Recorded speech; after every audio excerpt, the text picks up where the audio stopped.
Okay, it's going to be a review of TNA's No Surrender 2005. So the very first No Surrender actually took place in July. So we're going to go all the way back 19 years ago to July 17th, 2005, from the Impact Zone. It looks like the pay-per-view did not do well. You only had 10,000 to about 15,000 pay-per-view buys.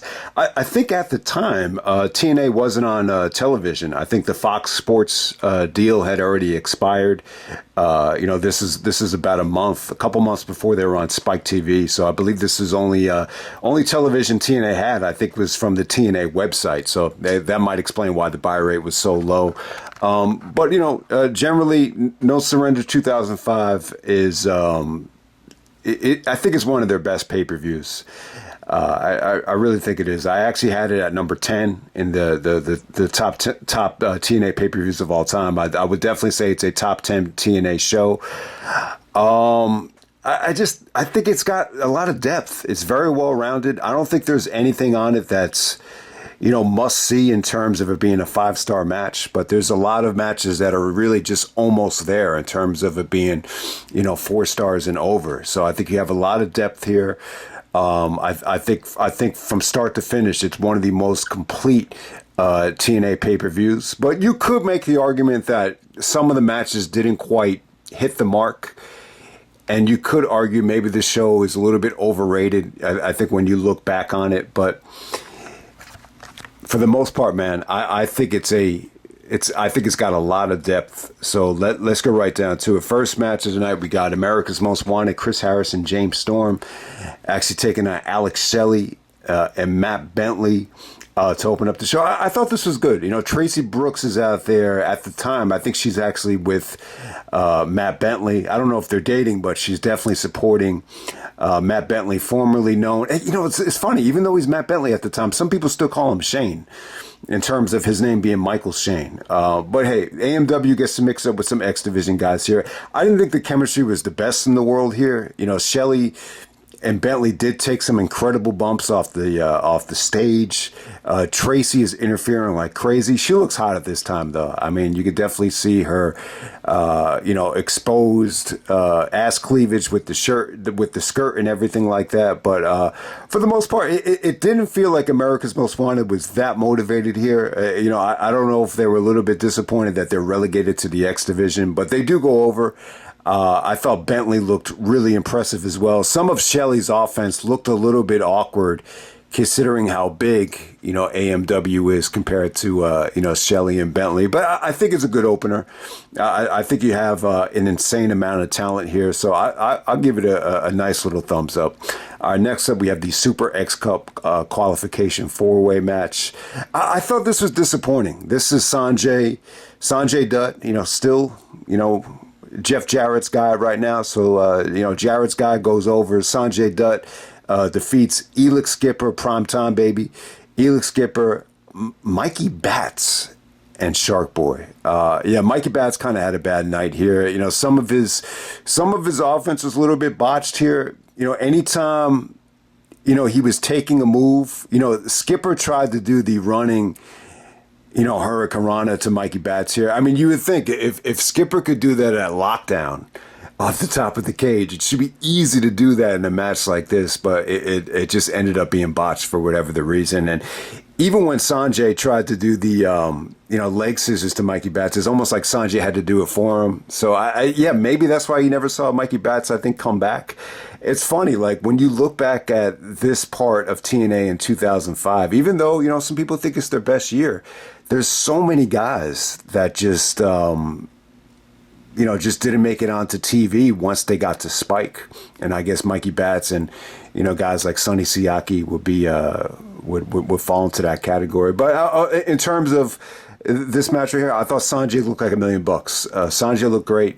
It was definitely fun because of him. It wasn't bad. I just feel like chemistry wise, there was way too many botches here to really get this to the next level. All right, so next up we have Apolo teaming up with Sonny Siaki to take on Simon Diamond and David Young. So at this time, Simon Diamond was kind of reminded me of like a QT Marshall, just someone that could do a lot of stuff on the mic. He was promoting David Young as his guy because he could bench press like 400 pounds. So this stuff from TNA, it really hadn't aged that well. Some of these guys were just, jacked up, pretty average workers. Maybe you regret, putting Chris Candido in the ring with guys like Apolo and Sonny Siaki back at Lockdown. But Apolo and Sonny go over. Apolo gets booed like crazy here. He just looked like a generic big man, really jacked up. Definitely looked like someone that could have been in OVW developmental. I thought David Young looked pretty good. I didn't think he looked awful here, but this is one match here that, when you look at this core of guys, it felt like they wrestled a lot. And when you look at TNA on Spike TV, a lot of these guys didn't really get over that hump from being on TNA pay-per-views in 2005 and making that transition post Bound for Glory 2005 when the company really started to gain a little bit of traction on the mainstream level. All right, so here we go. This is what we're here for. We got Samoa Joe taking on Chris Sabin for the X Division Championship. I'm going to say this is the match of the night. This was huge for Samoa Joe. If anybody out there was a little bit hesitant to see how TNA was going to use Joe, I think it put a lot of people at ease. Like, I think when people probably saw this match for the first time, and I didn't see No Surrender 2005 live. I wish I would have, back in retrospect, but, TNA just didn't have a lot of, they didn't get a lot of exposure back in the day. But I think for a lot of people that, were diehard Ring of Honor fans, and maybe a lot of people just didn't know how they were going to use Joe, I think this put a lot of people at ease because this was awesome, man. And Sabin was able to, hang with Joe. He was able to just do some explosive moves out of nowhere while Joe's running the ropes. Sabin beats him to the spot with that springboard drop kick. That was the highlight of the match for me. I thought that came off great. Some of Joe's transitions from the powerbomb into the STF looked beautiful here. I mean, the ending looked awesome with Joe hitting Sabin with the muscle buster. But it was good, man. They really did a good job, Mike Tenay and Don West, just putting over Joe as someone that was unstoppable, that you just couldn't gain any traction. Anytime you're going to do any sort of offense to Joe, he's going to break the momentum. So it was really, really good stuff. Definitely the match of the night. It just shows you how talented, Sabin was. I mean, he's like really one of the few guys from the X Division that was, TNA thick and thick. He never really became an ROH guy. I mean, he got a title shot against Danielson, but there really isn't a lot of, ROH stuff from Sabin. So it was really an attractive matchup because, Joe and Sabin was really not done when you go back to that time. So definitely the match of the night. If you haven't seen it yet, check it out. I know we've talked about the match plenty of times before. It was on Samoa Joe's compilation. And, you're always going to big up this match when you're talking about No Surrender 2005. This definitely gave the card a diamond in the rough on the undercard right there. All right, next up we have Team Canada. This is A1, Bobby Roode, and Eric Young taking on Lance Hoyt and the Naturals of Andy Douglas and Chase Stevens with Jimmy Hart on the outside. This is pretty good, man. Team Canada got some heat here. Jarrett is backstage, paranoid throughout this whole show about the debut of Rhino. Ultimately, Rhino and Jarrett ended up joining forces later on in the night. But at the time, like, Jarrett is just backstage, just, trying to, get everybody on his side. You almost forget that Jarrett and Team Canada had a nice little working relationship because they're both heel factions. But yeah, this is pretty good, man. This was just a great showcase for Team Canada. It shows you how, patriotic I think TNA was back in the day, how, you could get the whole arena to just be anti-Canadian. You had a lot of USA chants here. Bobby Roode is actually yelling at the crowd, telling him the USA sucks. So you could see the great heel of Bobby Roode coming out here. Eric Young was great here. He bumped really, really well. A1 is definitely the weak link in the match. And a lot of people just hated Lance Hoyt, back in the day. But it was a fun match, man. It was a good performance from Hoyt. He really got a hot tag here. And, he definitely had like a cult following out there. There's a lot of people with, Hoytomania, T-shirts on the outside here. But It was good. A very, very chaotic ending. Jimmy Hart actually had to go to the back, but he left the megaphone out, and that enabled Bobby Roode to hit the megaphone behind the referee's back. I thought the Naturals looked good, though. They were really athletic. You know, they put their bodies on the line. So this is definitely a nice six-man tag here. You know, probably the most underrated thing on the show. You know, a lot of the one-on-one singles stuff featuring guys like Joe Daniels and AJ and Raven is obviously that's going to get a lot more buzz when you look back at the show in retrospect. But yeah, that was definitely good. Sorry. So next up we have Kip James and Monty Brown teaming up together, formerly known as Billy Gunn, teaming up with Monty to take on the 3 Live crew of Konnan and Ron the Truth Killings. You know, it was pretty short. It didn't really overstay its welcome. It really wasn't bad. Konnan didn't do much here. But it's really just about Kip James, you know, Billy Gunn and the Road Dogg Jesse James just teasing reuniting as D-Generation X, or, you know, reuniting as the whatever they would call themselves, the James Gang. I guess that's what they call themselves down the road. So they tease that, you know, at the time Jesse James is kind of like playing neutral, just kind of watching on here. But it was cool, man. I thought Monty and Ron the Truth Killings had good chemistry here. But, you know, ultimately Kip James does go over. But it didn't really, you know, a lot of people think this brought the show down and was the worst thing on the show. But, you know, it was fun, though. I mean, they really weren't dressed to wrestle here. Monty Brown is wearing like a skin-tight silk, like cheetah shirt. But, and, you know, Kip James really wasn't dressed to wrestle as well. But it was pretty cool, though. It wasn't awful. All right, so now we get down to the nitty gritty. We got a great triple main event here. We got AJ Styles taking on Sean Waltman, better known as X-Pac, better known as the 1-2-3 Kid to some people. Some people were actually chanting 1-2-3 during the match. The special guest referee is Jerry Lynn. You know, Jerry has ties to both guys. AJ with the initial start of the X Division, and to Sean Waltman as well. You know, those guys have a huge history going back to the Minnesota days, you know, when you know, X-Pac was trying to break into the WWF. So him and Jerry Lynn have a huge history. Yeah, so Jerry Lynn he's a little bit of a nuisance here in terms of the referee. There are certain times in the match where I feel like he, you know, should have just left Waltman alone. There are certain times where Waltman is trying to grab onto the ropes for leverage, and Jerry just kicks his arms away. I guess Jerry was doing his job here, but there were certain instances where I was just like, man, Jerry should just let it be. You know, you understand, you know, keeping away the chair and keeping away, you know, some of the weapons, but for the finish especially, it's almost like you just say to yourself, wow, like Jerry just cost Sean Waltman the match. But it's good though, man. I think AJ, you know, really brought out the best out of Sean Waltman. You know, the video package here, you could just see like Sean, you know, really didn't want, you know, AJ just to get another one over on him, and was just really determined to stay away from the Styles Clash and just to stay away from, you know, losing to the younger, more popular AJ Styles. And it was a good match. It wasn't pretty. You know, AJ got busted open from one of Sean Waltman's high spots here, but ultimately they did some really, really good stuff. There was some really nice reversals of the Styles Clash. Waltman actually kicks out of the Styles Clash. AJ actually kicks out of the X Factor.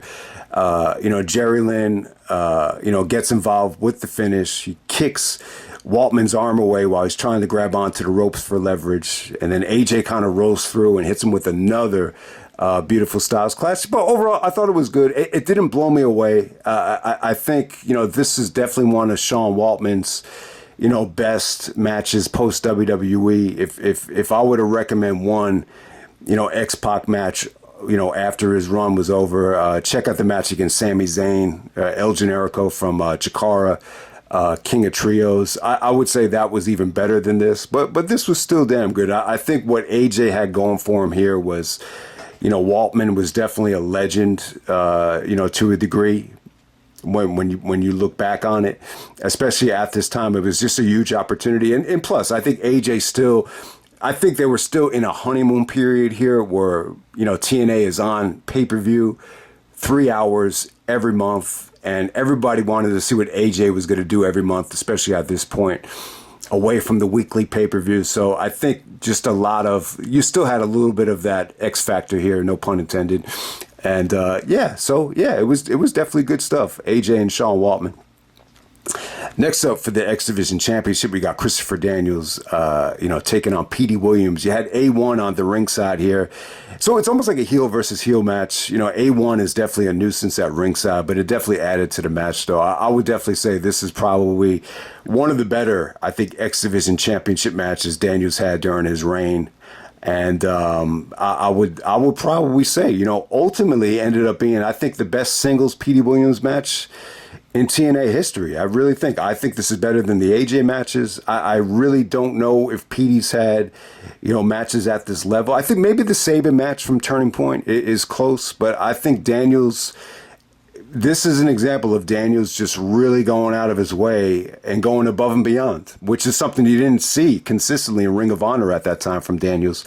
But this is just well booked, well paced. I think more than anything, the psychology in terms of the wrestling here was really, really good. I mean, it was on the money. I mean, it's pretty simple too. Yeah, stay away from the Canadian Destroyer, stay away from the Angel Wings. Just some of these simple counters where you're just kind of dropping to one knee just to stay away from it was just really effective. And it's a little bit weird, the finish here. Both guys are trying to cheat. Petey's trying to hit him with the chain. Daniels beats him to the spot, hits him with the chain. The Angel's Wings wasn't working, so Daniels, keeps A1 away. Then he goes for the best moonsault ever to win this thing. Really, really fun finish. Really fun match. I think this got off to a slow start, but, it was just really well structured. And I got to say, X Division title felt credible. It felt important. The fact that it goes this late and right before the NWA title, I think it felt great. This is one of the best X Division title reigns ever, with Christopher Daniels holding the belt. So yeah, him and Petey had a good match here. You almost forget that it definitely had a heel versus heel feel to it, but it came off pretty good. And then the main event for the NWA World title. This is a no surrender dog collar match. Raven taking on Abyss. So Raven finds himself in a dog collar match once again, just like he did with Punk at the original Death Before Dishonor. The storyline here was pretty good, man. I think it had a good build up. Jarrett is really heavily involved in the storyline here. He's just really, really frustrated that Raven's the champion, wants to get a title shot. He's a little bit upset that Abyss is the number one contender. So he's telling Raven, you have my championship, and Abyss, you have my title shot. So Jarrett is very heavily involved, but it kind of takes away from the feud a little bit. But for the most part, James Mitchell did a really good job of, building tension here. I think Raven did a really good job of just telling Abyss that this is going to be a war, there's going to be blood, and it's going to be brutal. And it was a really, really good dog collar match. I'm not going to say it's the best dog collar match I think we've seen. I definitely think it's been topped.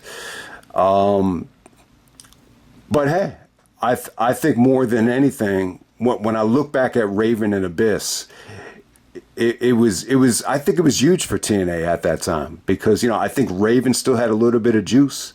The fact that he won the NWA title at the King of the Mountain at Slammiversary, I think it was a huge attraction for TNA, especially coming off of ECW One Night Stand, where Raven was not there. I do not believe Raven made an appearance at the Shane Douglas ECW reunion show. It's almost like if you wanted to see Raven, you had to order TNA, because Raven he's not just a washed up has-been that we're just going to throw on ECW One Night Stand. No offense to anybody that was on that show. It was an awesome show, but still, Raven is still a marquee level talent, and he's our champion. He's wrestling in main events. So if you want to see Raven, order a TNA pay-per-view, and somebody like Abyss can really wrestle that ECW style where you get all bloody. You could do the dog collar stipulation and just have this be a war. And I mean, you know what you're going to get from these guys. You had some great table bumps off the balcony here. You had some probably the best use, I think, of the thumbtacks maybe ever from Abyss here. The thumbtacks really played into the ending well here, and I thought it worked really well with the Raven effect onto the attacks. You had some good drama with Abyss actually losing the dog collar and actually losing the collar, so the odds were stacked against Raven about how Abyss was totally free of the collar once you got to the end of this thing. So yeah, I mean, it was really, really good. You definitely had good drama. You had good transitions into the Black Hole Slam. So yeah, I think the match did deliver. And the ending, you get to see Rhino come out there and gore Raven, and you get to see somewhat of an alignment between Jarrett and Rhino heading into Sacrifice. So yeah, man, take your pick, man. Match of the night, I think you could argue 4 different ways: Raven Abyss, Daniels Petey, AJ Sean Waltman, Joe and Sabin. I think it's got tremendous depth. Is it the best TNA pay-per-view ever? I think it's in the top 10. I think it's probably one of the more underrated shows. It doesn't feel like a huge show for TNA, but you definitely have some incredible depth on it. So I'll just end it right there. That's TNA No Surrender 2005, one of the best TNA pay-per-views ever. I think it really did deserve a review. If you want to watch it, you can watch it on YouTube. If you have a Triller account, you can watch it on Triller without the commercial interruption. So it's definitely accessible. I definitely think it's worth checking out. This is TNA during the on the verge of just really exploding, right before you got to the Spike Television deal. So definitely check it out, and I'm out. All right.